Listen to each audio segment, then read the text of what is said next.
안녕하세요. 한명준 목사입니다. 한 주간 복되고 귀한 시간 보내셨는지요? 네. 오늘부터 성경 쏙쏙이라는 이름으로 다시 인사드리게 됐는데요. 요한일서 강의는 성경 쏙쏙에서 계속됩니다.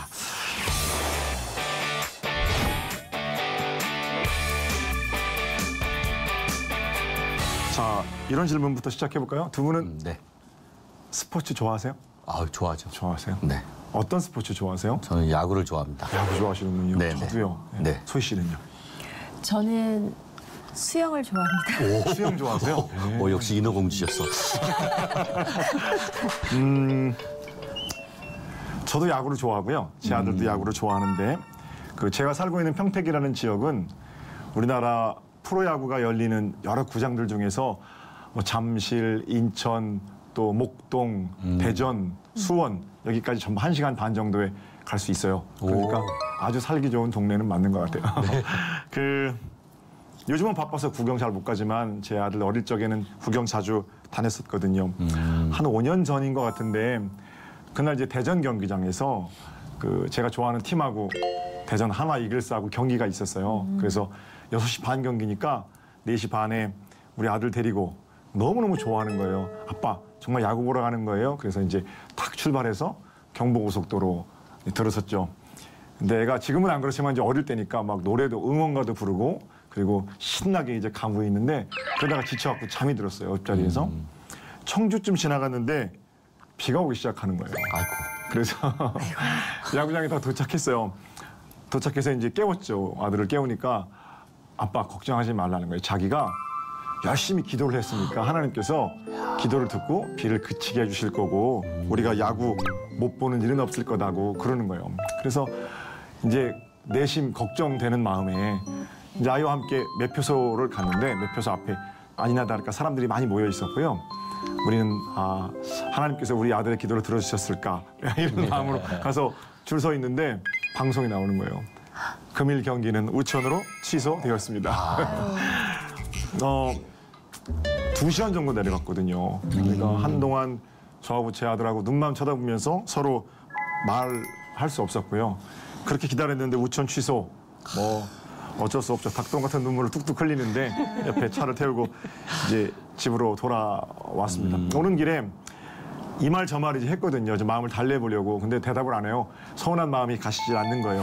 시간이 지났고 고속도로 휴게소에 오다가 저녁 안 먹어가지고 먹어서 같이 라면 2그릇 시켰어요. 그리고 라면 먹는데 밖에 비가 정말 세차게 천둥번개와 함께 몰아치고 있는 거예요. 마음이 좀 풀렸는지 제 아들이 뭐라고 그러냐면 아빠 우리 우산도 없는데 야구 봤으면 큰일 날 뻔했어요. 하나님이 그래서 야구를 취소시킨 거구나 이렇게 말하는 거예요. 우산 사는 걸 몰랐나 봐요. 둘로 되는 것도 거의 아빠의 버금가는 수준이에요. 갖다 붙이는 것도. 다음 주 월요일 날로 이제 경기가 연기돼가지고요. 그 다음 주 월요일 날 마침 저도 쉬는 날이고 그래서 다시 갈까? 그렇게 했더니 아들이 오늘도 하늘이 심상치 않은데 아빠 내일 새벽 기도도 하셔야 되니까 그냥 통닭 맛있게 시켜서 집에서 같이 야구 봐요.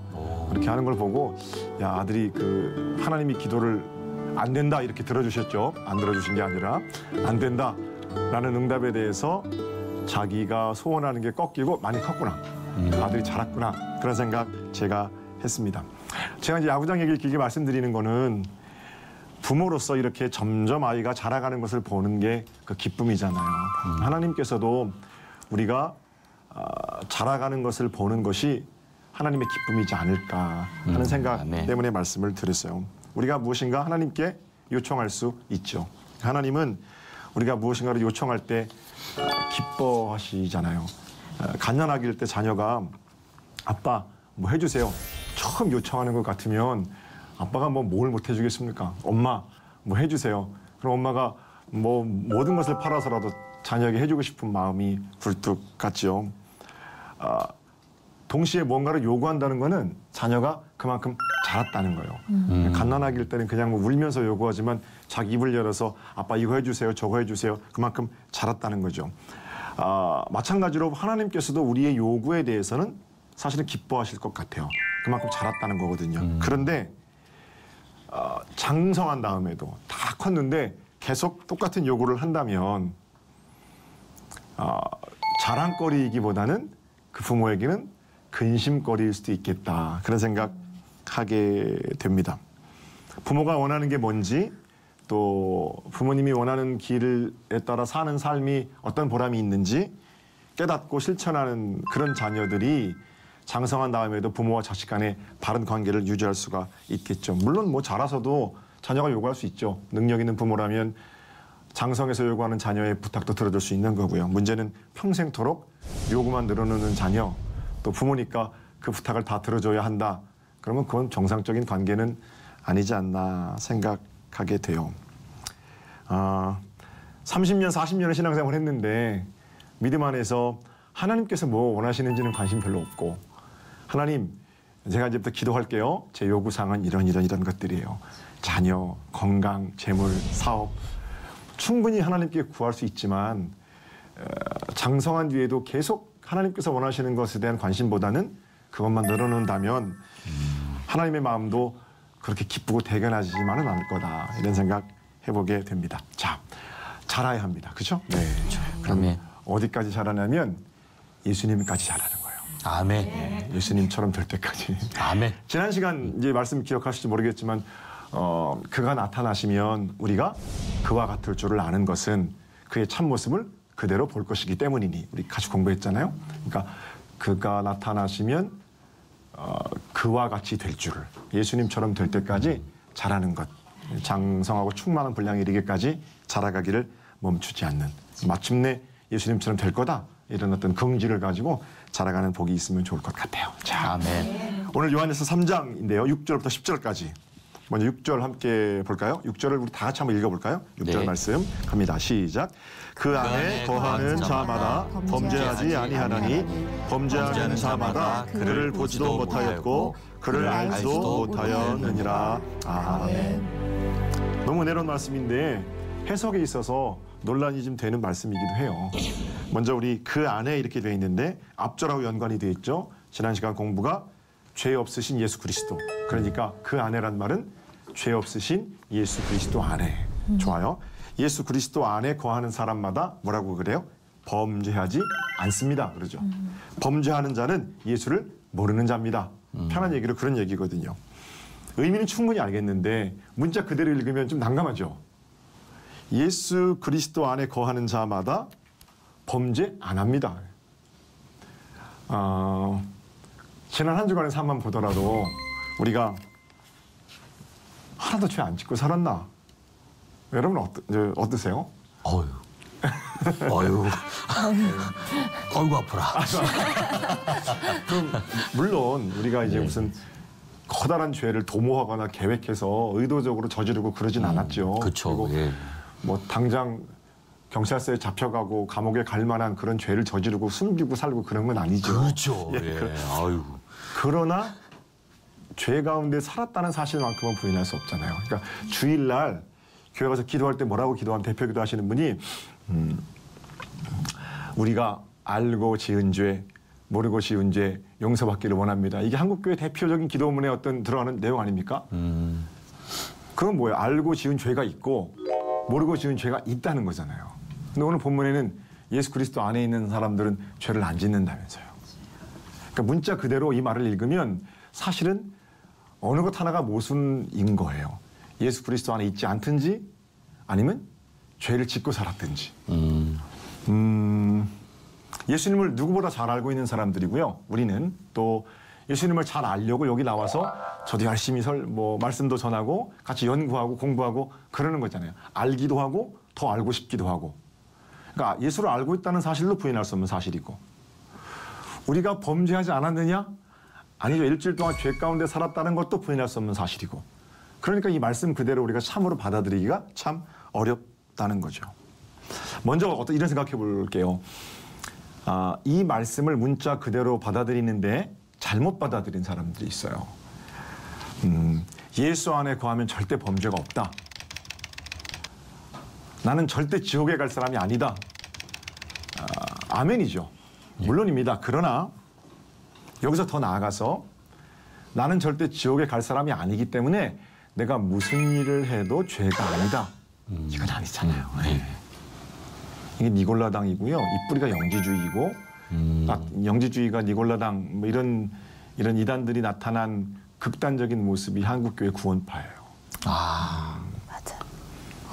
그 7절 설명할 때 제가 좀 더 자세히 얘기를 나누겠습니다만 어쨌든 내가 구원의 확신을 가지고 나는 절대 지옥으로 끌려갈 인생이 아니다. 물론 아멘입니다.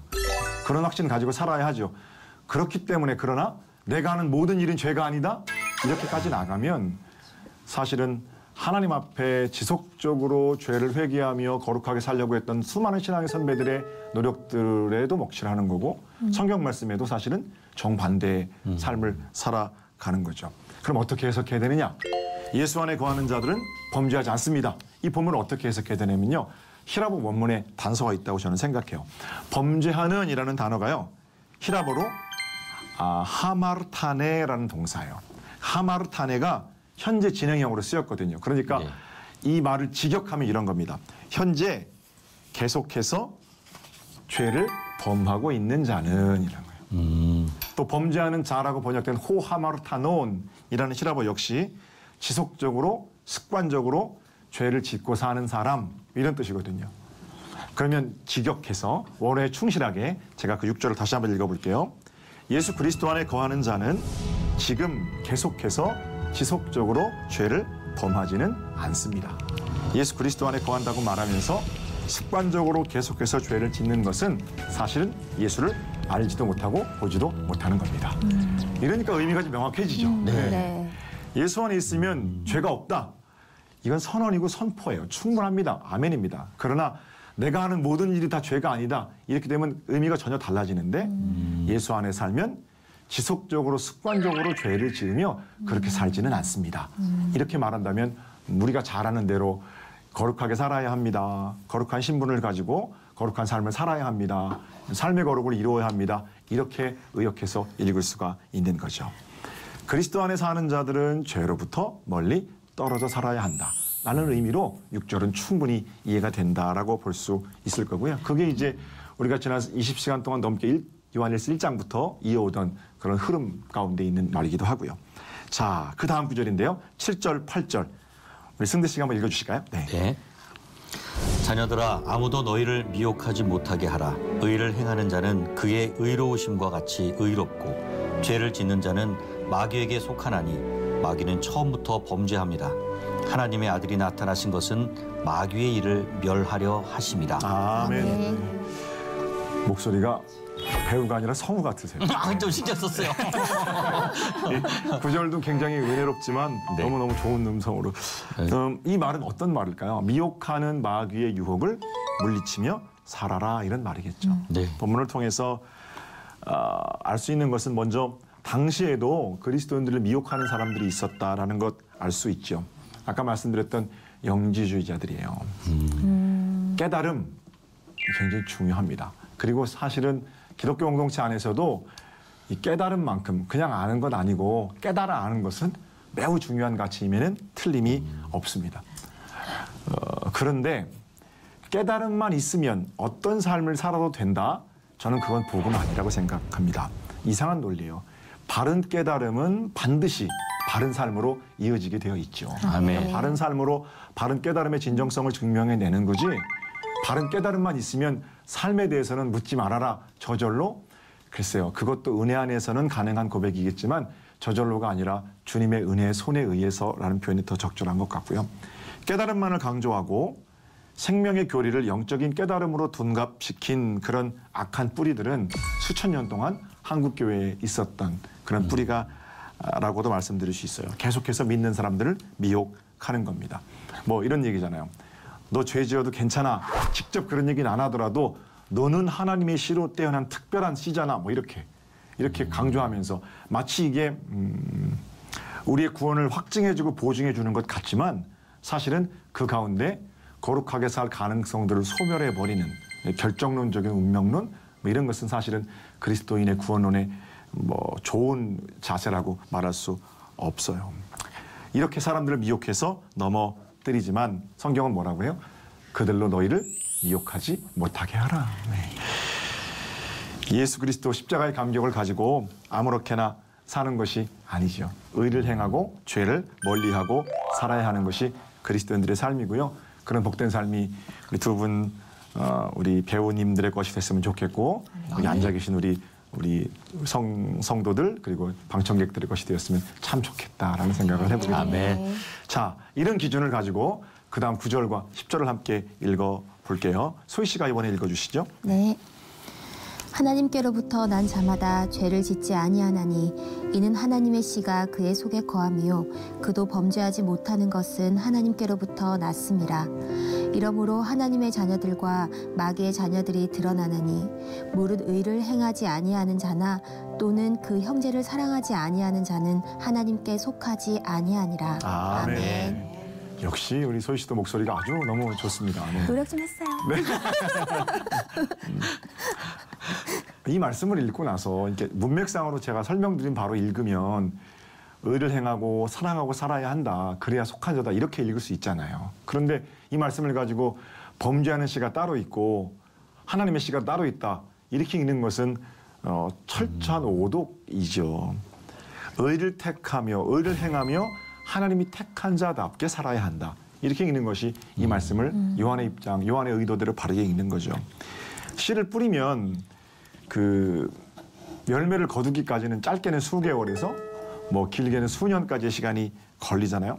너무 더뎌서 보이지 않기는 하지만 생명이 살아있는 한 그건 자라게 되는 거죠. 그러니까 하나님께서 모든 사람의 마음속에 하나님의 씨를 주셨다. 저는 그렇게 믿어요. 몇몇 특별한 사람들에게만 될성 싶은 그런 하나님의 씨를 주신 게 아니라 모든 사람에게 하나님의 씨를 주셨다. 전도서에는 이걸 뭐라고 말하냐면 영원을 사모하는 마음. 저희 집에 강아지 한 마리 있는데 그 강아지 똑똑해요. 호두라는 이름이거든요. 아주 호두처럼 생겼어요. 말괄량인데 얘가 너무 예쁘고 그래서 내가 때로는 야 진짜 이게 사람 같다라는 마음이 들거든요. 뭐 집에 들어가도 애들 크면 아빠 다녀오셨습니까? 친절하게 인사하지 않을 때도 있잖아요. 그죠? 네, 애들이. 그러니까 대부분 그렇습니다만 근데 강아지는 너무너무 저를 반기거든요. 그래서 야 얻을 때는 참 강아지가 더 나을 수도 있겠다. 그런데 아무리 그 강아지가 사람처럼 그렇게 해도 뭐 보여도 그 강아지 마음속에는 영혼을 사모하는 마음은 없잖아요. 나는 어디서부터 왔을까? 뭐 하나님 한다든지 내가 죽으면 어떻게 될까? 우리 저희 호두가 그렇게 생각하는 거 한 번도 보지 못했거든요. 그러니까 하나님께서 그 마음 가운데 영혼을 사모하는 마음을 주시지 않았잖아요. 하나님의 씨, 생기 이런 것들이 없잖아요. 그러니까 생명은 있지만 하나님의 씨로 된 것이 아니죠. 짐승은. 사랑은 악한 자나 선한 자나 모두 내가 어디서부터 왔을까? 나는 어디로 가는 걸까? 이런 것들을 가지고 있잖아요. 그리고 선한 마음, 하나님께서 본래 주신 하나님의 형상이 아담 이후 모든 사람에게 물론 퇴락되었긴 하지만 본래적으로 주어진 하나님의 형상이 있는 거잖아요. 그 웨슬리 목사님, 감독의 아버지이신데 웨슬리 목사님의 설교대로라면 아직 예수 그리스도 안에 들어오지 않은 사람이라고 할지라도 종의 믿음을 가지고 있다 이렇게 말하거든요. 조금 이제 해석이 필요한 말씀입니다만 예수 안 믿는 사람도 죄 짓고 괴로워하거든요. 네? 죄 짓고 편한 사람 없는데 죄 짓고 괴로워하는 사람 뭐 양심이라는 이름으로 희미한 은총도 주시고 종의 믿음을 가지고 있다. 뭐 저는 굉장히 의미 있는 생각이라고 생각하고요. 믿는 저와 여러분에게는 믿음을 주셨죠. 율법도 주시고 그래서 율법으로 죄를 깨닫고 믿음으로 죄사함을 받고 이런 복된 일을 허락하신 거죠. 자, 그리고 이 믿음은 점점점 자라나는 거죠. 아멘. 네. 자라면서 어떤 일을 합니까? 계속해서 우리를 죄 짓는 자리에서 하나님의 자녀로 돌이켜 앉게 하고요. 과거에는 그게 죄인 줄도 모르고 그냥 살았는데 하나님께서 주신 마음의 씨들이 믿음들이 자라면서 죄된 삶을 자연스럽게 절연하게 되는 거고 어떨 때는 죄인 줄 알면서도 거기 질질 끌려다니고 그랬는데 이제는 하나님이 무엇을 원하시는지 관심을 가지게 된 거고 하나님이 비 안 오게 해주세요. 야구장 가서 기도했는데 비가 오면 하나님이 안 계신다 이렇게 말하는 유치한 신앙에서 비가 와서 우리가 더 좋아지는 것이 많구나. 하나님께서 안 된다고 응답하시는 거구나. 그렇게 깨닫게 되는 거고 이제는 내가 원하는 것들만 하나님 앞에 쭉 늘어놓는 것이 아니라 하나님이 원하시는 것이 궁금해지는 거고 이런 모습이 하나님의 씨가 우리 안에 자라나서 우리가 거룩한 성품으로 변화되어가는 과정이겠죠. 그래서 저는 이제 한 목사 하나님께서 나를 보실 때 한 목사 너 목회 한 20년 정도 했다는데 이런 말은 듣고 싶어요. 20년 전보다 지금은 좀 많이 컸구나. 그럼 그 말 해주시면 좋겠어요. 여전히 부족하지만 그래도 좀 선을 행하려는 마음. 여전히 부족하지만 예수 그리스도를 보여내려는 복된 창문으로 살겠다는 고백. 우리 안에 하나님의 씨가 자라면서 우리의 입술을 통해서 하게 되는 하나님 앞에 진실한 고백이겠죠. 6개월이 이제 지났잖아요. 방송 한 지도 벌써 많이 지났네요. 그 지난 6개월 동안 어떤 일들이 있으셨어요? 한 가지씩만.